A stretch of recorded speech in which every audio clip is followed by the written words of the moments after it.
Today, I'm going to share with you a very interesting tip how to add your time in Excel. So, for example, we have time here in this particular column D, and I would like to add some time from column E here. Very easy and simple. Simply, I will write is equal to select the time, that is D3 in this case, and then plus 15 minutes, which means it should give me a time of 7:45 plus 15 minutes. It should be 8 o'clock, but it's not the case.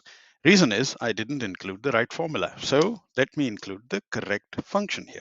First of all, I'll select the time, then I'll press plus sign, and then I will write another function of Excel, that is time, and I will select. Now when I start parentheses, it shows me hours, minutes, seconds. What do you want to add? Hours? No. So I will press 0. Minutes? Yes, I want to add minutes. So I will select where I want to include the minutes, comma, seconds. I don't want to add seconds. So I will put 0 as well, parenthesis close. 8 a.m. Very simple and easy. And if I drag it down, every one of these has been added with respective time mentioned here. Easy, isn't it?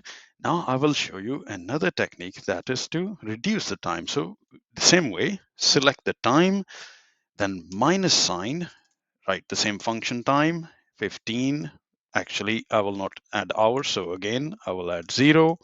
Minutes, 15, which is E3, comma, 0 as well. So this time you can see it has reduced the time from the original time in column D. I hope you enjoyed it, fellows. Please do share your comments in the comment section and don't forget to subscribe the channel. I look forward to speak to you very soon in a very new video and a new topic. Till then, take care. Bye bye.